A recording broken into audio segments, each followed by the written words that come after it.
በአማራ ክልል ወቅታዊ የህልውና ተጋድሎ ዙሪያ የምናቀርባቸውን የመረጃዎች በተመለከተ ያለፉትን 2 ቀናት ለዛሬ ይዘን ቀርበናል። በተለይም በአገዛዙ ወታደራዊ ተቋማት ላይ የሚወሰደው የማጥቃት እርምጃ ተጠናክሮ በቀጠለበት እንዲሁም ከፍተኛ ቁጥር ያለው የአገዛዙ ሰራዊት እየከዳና እጅ እየሰጠ ባለበት በዚህ ወቅት የአብይ አህመድ አገዛዝ የአማራ ክልልን በምን መልኩ መቋጫ እንሰጠዋለን በሚለው ላይ ከወታደራዊ አመራሮቹ ጋር ከስምምነት ላይ መድረስ ሳይችሉ መቅረታቸው ነው የተገለጸ ያለው። በተለይም የአማራ ክልልን ጥሎ መውጣት ላይ ከአብይ አህመድና ከደጋፊ ከሆኑ ወታደራዊ ሹማምንቶች የሚሰማው ክልሉን ለቀን ከወጣን አጠቃላይ በሀገሪቱ ላይ ያለን ቁጥጥር እየላላና የብልጽግና መንግስትም ህልውናው የሚያከትምበት ይሆናል። ስለዚህም ይህን ውሳኔ ፈጽሞ የምንሞክረው አይደለም፣ ባለን በሌለን ኃይል ተጠቅመን ወደ ውጊያው መግባትና ፋኖን ማጥፋት ይገባናል በሚል የአብይ አህመድና የሚደግፉት ጀነራሎች ውሳኔ ሐሳብ አሸናፊ መሆኑ ነው እየተገለጸ ያለው። በአማራ ክልል የአብይ አህመድ ወታደሮች በከፍተኛ ቁጥር መክዳታቸው መቀጠላቸው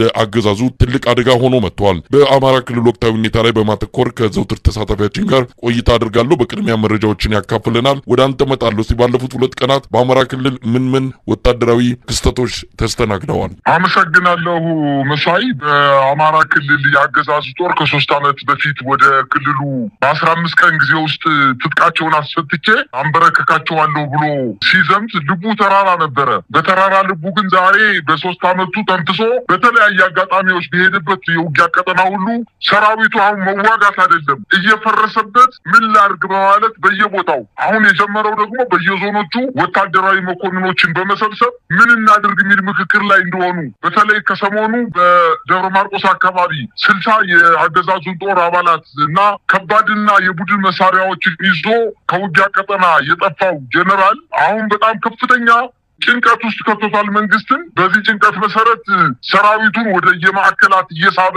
እንደሚገኝና አሁን ደግሞ በሌሊት ሲያደርገው የነበረውን አዲስ የውጊያ ጥቃት ውጤት ማምጣት ባለመቻሉ ሌላ ቅድ እንዴት አድርገን አቅደን በአማራ ክልል በብዛት የተሰማራውን የፋኖ ኃይል መምታት እንችላለን በማለት ከፍተኛ ውይይት ላይ በማድረግ ናቸው። ነገር ግን በሄዱበት አጋጣሚ ሁሉ በአቀዱት ቅድ ልክ ሳይሆን እየተመተኑ እንደሚገኙ ነው የአማራ ክልል ጦርነት እያመላከተ ያለው። አሁን ለምሳሌ በትናንትናው ዕለት በአምባሰል ወረዳ ከግሸን እስከ ደርባ ድረስ በተደረገው ውጊያ አንድ አመራርን ጨምሮ ከ50 በላይ የአገዛዙ ወታደሮች የፋኖ ኃይሎች መግደላቸውን አስታውቋል። በቀጠናው ብዙ 23 እና በሞርተር እንዲሁም በሌሎች ከባባድ መሳሪያዎች ታግሶ ጥቃት ከፍቶ የነበረው በሰሜን ምዕራብ እዝ 801ኛ ኮር የ45ኛ ክፍለ ጦር ሰራዊት ከወደ ፋኖ የተሰነዘረበትን የመልሶ ማጥቃት እርምጃ መቋቋም አቅቶት ከባድ የሆነ የሰብአዊና ቁሳዊ ውድመትን ተከናንቦ ወደ መጣበት መመለሱ ታውቋል። ከህዳር 17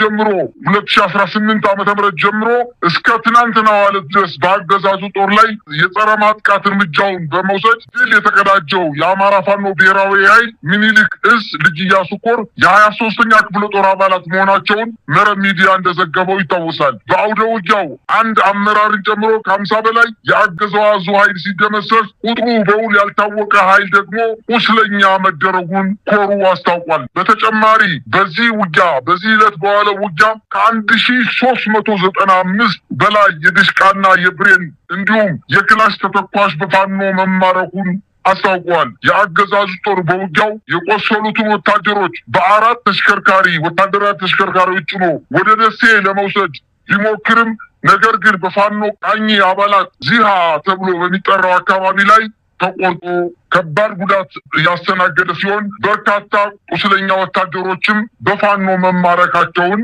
አስታውቀዋል። የፋኖ አባላትን የተማረኩ ወታደሮችን የሕክምና አገልግሎት እየሰጡ ሲሆን በውጊያው የተገደሉትን አስክሬንም ደግሞ ህብረተሰቡን በማሰባሰብ ስርዓተ ቀብራቸውን እየፈጸሙ ማደራቸውን በሚኒሊክ እዝ የልጅ ኢያሱ ኮር የህዝብ ግንኙነት አስታውቋል። ይህ በእንዲህ እንዳለ በትናንትናው ዕለት እንዲሁም በግሸንና አባላ ከፍተኛ ውጊያ ተቀስቅሶ የተመታው ኃይል በግሸን ደብረ ከርቤ ገዳም ውስጥ ድሽቃ ጠምዶ ሰራዊቱን ከአካባቢ ለማስወጣት ቢሞክርም ተቆርጦ ተመቶ አሁንም ራሱን እየተከላከለ እንደሚገኝ ነው መረጃዎች የሚያመላክቱት። በዚህ አካባቢ ለተከታታይ 5 ቀናት በተደረገው ውጊያ የመከላከያ ሰራዊቱ ሙሉ በሙሉ የፈረሰ ነው ሲሉ አያይዘው ገልጸዋል። እንዲሁም በደብረ ብርሃን ዙሪያ ባሉ አካባቢዎች በፋኖ ኃይሎችና በአገዛዝ ጦር መካከል ለተከታታይ 7 ቀናት ከባድ ውጊያ ሲደረግ የሰነበተ ሲሆን ከባድ መሳሪያዎች ማለትም በዙ 23 በመድፍ በሞርተርና በታንክ የታገዘ ውጊያ የተደረገ ቢሆንም የፋኖ ኃይሎች ይሄንን ተቋቁመው ከአካባቢው ካሉ በደብረ ብርሃን ከተማ ዙሪያ ባሉ ቀበሌዎች የነበረውን የአገዛዙን ጦር ወደ ደብረ ብርሃን ከተማ እንዲሸሽ ማድረጋቸውን አስታውቋል። በተለይ በቀይት ጉንዶበረትና መሃል አምባ በተባሉ ቀበሌዎች ላይ የአማራ ፋኖ ሸዋ ጠቅላይ ግዛት እዝ በእነዚህ ቀበሌዎች ላይ በሰነዘረው ማጥቃት በተለይ መሃል አምባ ላይ የአገዛዙ ጦር ተመቶ እስከ ደብረ ብርሃን ከተማ ጫፍ ድረስ ተመቶ ተመልሷል እና መሸሸቱን ታውቋል። ይህ በእንዲህ እንዳለ በአማራ ፋኖ ብሔራዊ ኃይል ምዕራብ አማራ ቀጠና ቴዎድሮስ እዝ የ105ኛ ኮር 44ኛ ክፍለ ጦር የአገዛዙ ጦር ከሰከላ ተነስቶ ወደ እንጅባራ ሲጓዝ በባንጃ ሽኩዳድ ወረዳ በሚገኙ 3 ቀበሌዎች ማለትም ሱርታ፣ ምርኩታ፣ ሻንኩታ ከተባሉ 3 ቀበሌዎች ላይ ቆረጣ በመፈጸም በአገዛዙ ጦር ላይ ከፍተኛ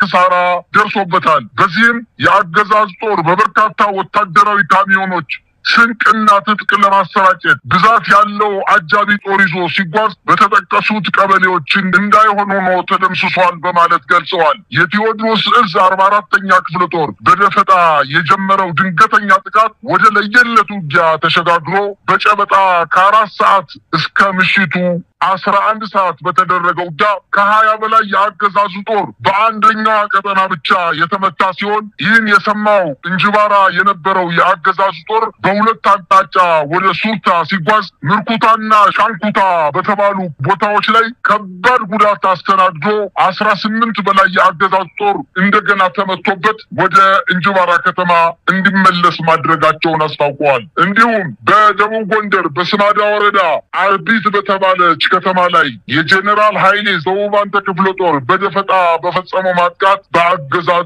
ጦር ላይ ከፍተኛ ጉዳት አድርሶበታል። የአገዛዙ ጦር የኳሳ ወደ ተባለው አካባቢ ገብቶ የነበረ ቢሆንም ሰራዊቱ ተከቦ ከፍተኛ ጉዳት መድረሱንና ራሱን መከላከል ሳይችል ቀርቶ በርካታ ሰራዊቱን በሞት መነጠቁን ለማወቅ ተችሏል። ይህ በእንዲህ እንዳለ የሰሜን ሸዋ ፋኖች ታሪካዊቷን የአንኮበር ወረዳን ከተማ ተቆጣጠሩ። ከአገዛዙ ጦር በመንጠቅ የተቆጣጠሯት የአንኮበር ወረዳ ዋና ከተማ አልዩ አምባ ትባላለች። በአልዩ አምባ ከተማ የነበረው የአገዛዙ ጦር በአማራ ፋኖ ህዝባዊ ድርጅት ሸዋ ጠቅላይ ግዛት የመሐመድ ቢሆነኝ ኮር ባደረገው የማጥቃት እንቅስቃሴ በከባዱ ተመቶ ወረዳዋን ሙሉ በሙሉ ለፋኖ ኃይል አስረክቦ እንደወጣ ታውቋል።